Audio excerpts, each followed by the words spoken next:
my name is Eudora. I'm a first year medical student and welcome to my channel. So this week we have our renal, endocrine, and nutrition exam, and I thought I would take you guys along with me for what is going to be quite the week. So what's covered on this exam is everything about kidney disease and fluid handling by the body, everything about endocrine, so the HPA axis, all the HPA disorders, thyroid cases. We have nutrition, so everything about metabolism and transport of like lipids and triglycerides, and then also diabetes and diabetes management, drugs. A lot's going on. And you would think, with this huge block, you probably studied really hard all block. Well, I should have. I didn't. And so this week is going to be a lot. So let's get started. I'm running late for the shuttle, so super quick outfit of the day. I'm wearing a blue turtleneck from American Eagle, H&M belt. These pants are Amanda and Chelsea brand. I have no idea where I got them from. Jessica Simpson coat, H&M earrings, a jewelry ring, Apple Watch, and I'm going to head to school to take the shuttle to the hospital now. I'm currently sprint walking to campus because I need to catch the 7:35 shuttle. If I miss it, there's not another shuttle that's going to get me to the hospital on time. So, 1, 2, 1, 2, let's go. You're running late when your Apple Watch beeps and says, it looks like you're working out. I feel awful because I can't do any exercise on an empty stomach. So, don't feel good, but made it to the shuttle. Made it to the hospital. I'm here for my clerkships every Tuesday, and what that entails at my school is it's groups of 5 of us, and we do a quality improvement project. So the school identifies an issue at the hospital, and then we collect data on it, we implement an intervention, and it's all real. It's all working to improve patient care, so it's actually a very awesome experience. And there's also a preceptorship component where we see patients. This is where we see our first patients, but we're not involved in their actual care. So it's more about gaining skills than diagnosing, thank goodness. I remember it being long. Okay, yeah, let me see where it is. Ooh, just got back from the hospital.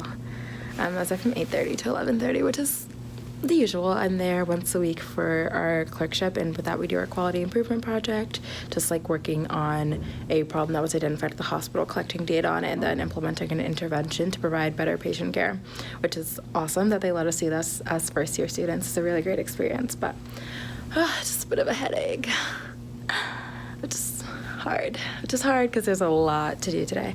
Right now I'm about to go to a lunchtime lecture. It's on high value care, and this really amazing internal medicine physician is speaking, so I'm excited for that. Free lunch also, perks of med school, lunchtime electives. And then after that I have my other half of clerkship day, which is seeing standardized patients. And today we are doing our urogenital and rectal exam. So probably during the talk I'm gonna flip through the slides on that and get ready to give my first rectal exam. Speed walking is my constant state of existence. Currently in the middle of the standardized patient experience for the genital and rectal exam, but I have a massive headache, so I had to step out, check this entire thing, and head back in there, but it's going well.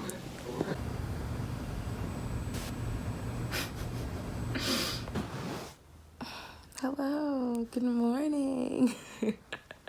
It's 8 p.m. So, 8:30 p.m.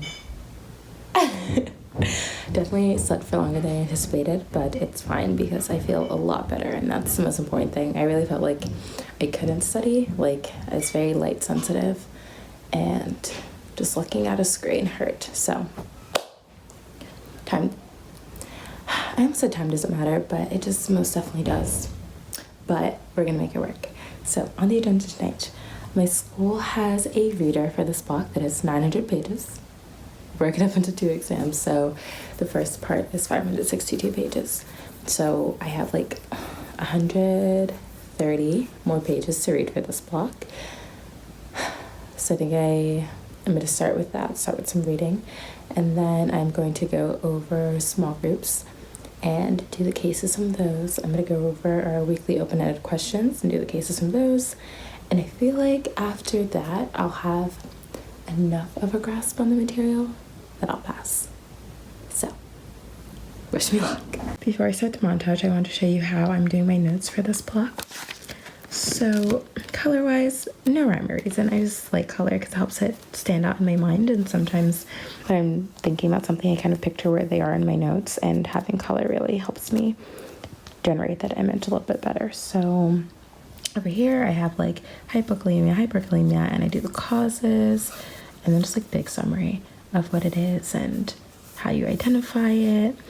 And I just go through and basically for all the diseases, I do like causes, how to identify it, any steps I need to take to like get to the answer. So it's acid-base stuff. And then over here, I started my endocrine disorders. And for those, this is just like the chart of the endocrine disorders. And this is just a diagram letting me know where different things are made. And then cortisol. And then this is where I started doing hypofunction in light blue and then hyperfunction in green. And so this is the kind of thing that will help me remember things better, just because I'm like, what did that blue section in my notes say? So this is like anterior pituitary, hyper. And just continuing on, I have some mechanism of action notes up here. So as you can see, there's not really any huge rhyme or reason to my notes, just whatever helps me remember things.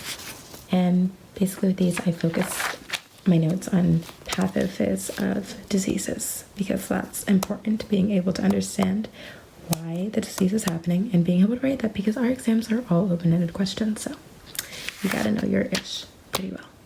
All right, it's got my dinner of basil chicken with rice, courtesy of Miss Chrissy Teigen and her Cravings Cookbook, which I love. I don't cook, but this kind of got me into it. Right now I'm reviewing our weekly open-ended question assignments, which, like I said, our exam is open-ended questions. I feel like this is the best way to prepare. And how our homework assignments are structured is you'll get a case and it's like someone presents with this disease, history of this disease and this disease, and right now he has these things like chest pain, shortness of breath, cough. Here's what the x-ray looks like. Here are some labs. Use the information provided, justify the diagnosis of blank, and propose 3 tests that could be obtained to further evaluate the cause of the disease in this patient. You do that, done. Next part of the case. All right, so now we did more labs, and we found this.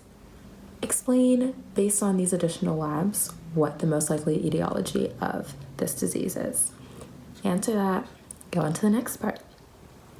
Based on the etiology of this disease in this patient, describe the appropriate management. And then that is a complete case. And then you go on to case 2. And so our exam is 8 cases. Each case has 2 to 3 questions, and it basically goes like that. Someone comes in, you look at their labs, their x-ray, how they're presenting, and you decide, what is this? And what supports that diagnosis? And then from there, the next question will usually be like, something getting at, explain the pathophys of this disease. And then the question after that will usually be getting at, how do you treat this disease and why is that how you treat this disease? So it is thorough. It's not enough to just know what something looks like. You have to understand what it looks like, why it looks like that, how to make it better. So case 2, there's something very similar except this one. Okay, so we're seeing weight gain, especially around her abdomen, irregular menstrual periods, decreased muscle mass. And you see that, and because you studied, you think, Cushing's syndrome. And it is Cushing's syndrome. Well, we're highly suspicious. We have to get more tests. So the first question is like, what's the most likely diagnosis? Justify it. And then what are the next 2 steps in making the diagnosis is the next part of the question.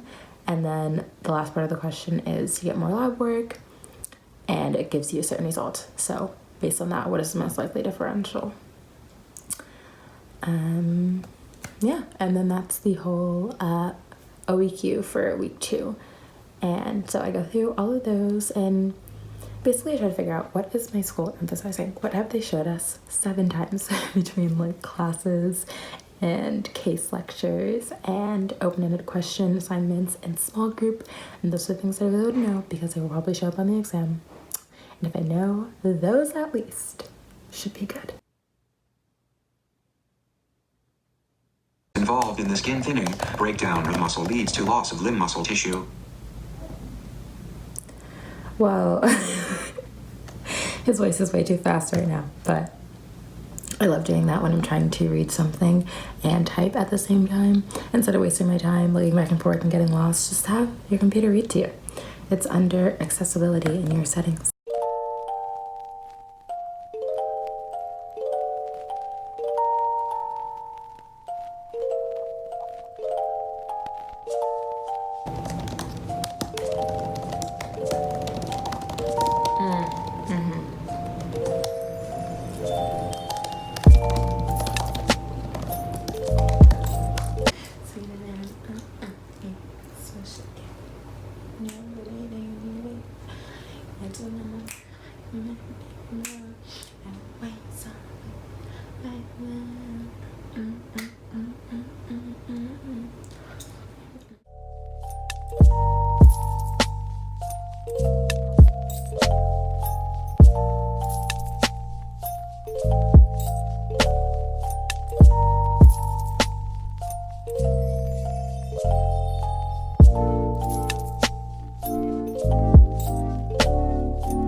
It's 2:30 in the morning. I'm just ending my night with going over small groups. So I have the answer key pulled up on my computer, and I have my small group workbook in front of me on my iPad, and I'm just going through and making sure that I have the right answers to everything.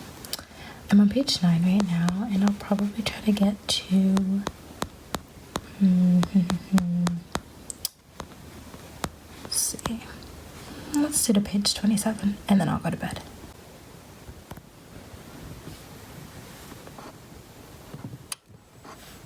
Hello, happy Wednesday. It's currently 12 p.m. I'm getting a late start to my day because I don't really do mornings if they're not required. So it's got a slow start to my day, but now I'm walking to campus and I have a couple goals for today. I want to spend 2 hours finishing all the small groups for this block, and then I want to spend 3 hours writing down pathways in my notebook. And then that puts us around 5 o'clock. We'll go from there. It's been raining for the past couple weeks here, but now the sun is out. It's beautiful and I'm so happy. It feels like good walking to school because you get some exercise, get some sun, and then you don't feel as bad about locking yourself in the library for the rest of the day until the sun goes down.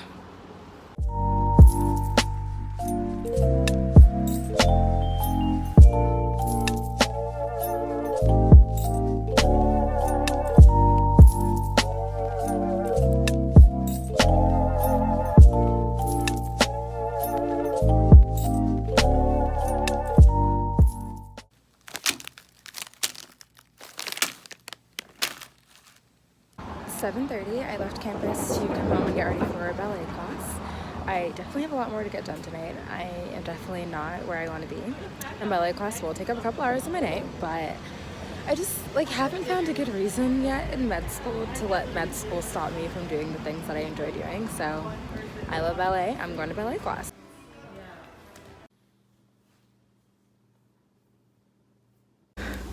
My friend is literally messaging me right now and it's like, why am I such a non-functional human? I got nothing done today. Relatable. It's currently 1:42 a.m. on Thursday, and I am reading about type 2 diabetes. I had a bit of a moment of just being overwhelmed tonight because I was moving through content, but I just felt like it wasn't fast enough, and it just got to the point where I was like, I have so much to do and I don't have enough time to do it, and I don't know what to do, when you get so overwhelmed that you're just incapable of doing any more work. But I came over to a friend's house and that's where I am now, and having a strong support system is so important in med school because my friend really calmed me down, and I had a moment to myself and I was like, okay, maybe actually for sure I can't get everything done, and that's just how it's always going to be. I'm never going to be able to do everything, but instead of thinking thinking about all the things that I can't do and all the things that I won't know going into this exam, how about I think about I have a full day of studying left. I can accomplish so much in that time. You know, maybe it's not everything, but I can learn at least like 5 more major concepts really well, and that can be like 3 more questions that I do amazing on the exam. It's like a 16 to like 20 question open-ended exam, so I'm just focusing on looking at time in a positive light and looking at the opportunity that I have to expand my knowledge over this next day, instead of looking at it like I only have this many hours to do all these things. I have this many hours to do as much as I can. So that is the current state of my life. I will probably go to sleep in the next hour or so. Good morning. It's the Thursday before the exam. I woke up feeling amazing today. I am just ready to get done the things that I can get done today and accept the things that I can't, and know that it will probably all work out. So I'm ready to do some work today. I feel very motivated, very energized, ready to go. I think the most important thing in that is, even when you're cramming for an exam and you're stressed, please make sure that you get 8 hours of sleep, or however many hours of sleep that you need, because that's why I feel so good. I just slept really well, and now I'm like, I can do anything. Let's go. Give it to me, kidneys. I can do this. So I'm excited for today. And if you're wondering about class, so you know from watching this video, I haven't gone to class this week. We do have classes this week, but my school classes are not required, so I don't go. There's a couple options. Either you can attend lecture in person, you can watch lecturecast where you watch the videos online, and with that you can change the speed. So if I'm going to watch a lecture, I'll usually lecturecast it.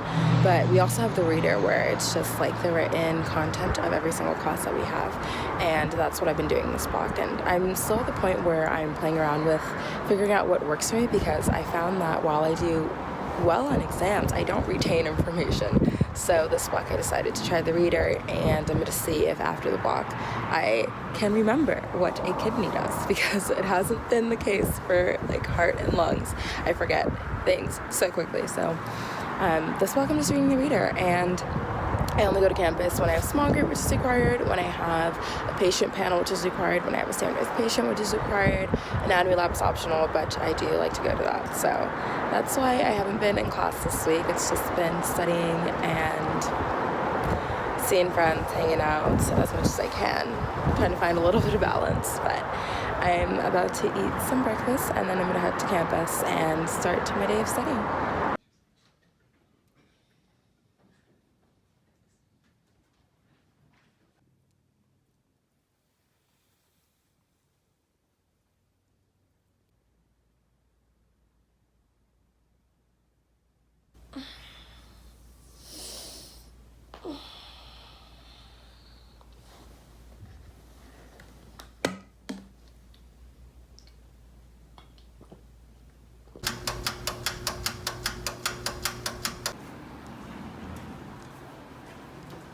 Innovative and super functional. It really is.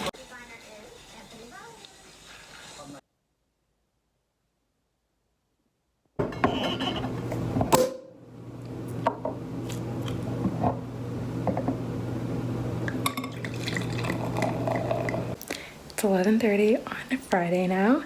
I came back from my exam and I took the fattest nap. Like, it felt so good to just sleep. I mean, I've been sleeping this week, but it hasn't been like restful until now, so that was incredible. And now I just got dressed, I got ready, and I'm gonna go dancing with my classmates, which is very typical of us after a block of school. We pretty much always go out together, which is something that I really appreciate about my class. So I'm gonna head out there now. I'm very late, but I'm late to everything, so it's fine. And leave a comment if you want to see vlogs from like a normal week of school. I'm usually not studying this much, and I usually have a lot more fun. So if you want to see like a non-exam week from me, let me know. Comment below. Okay. Thank you guys for watching.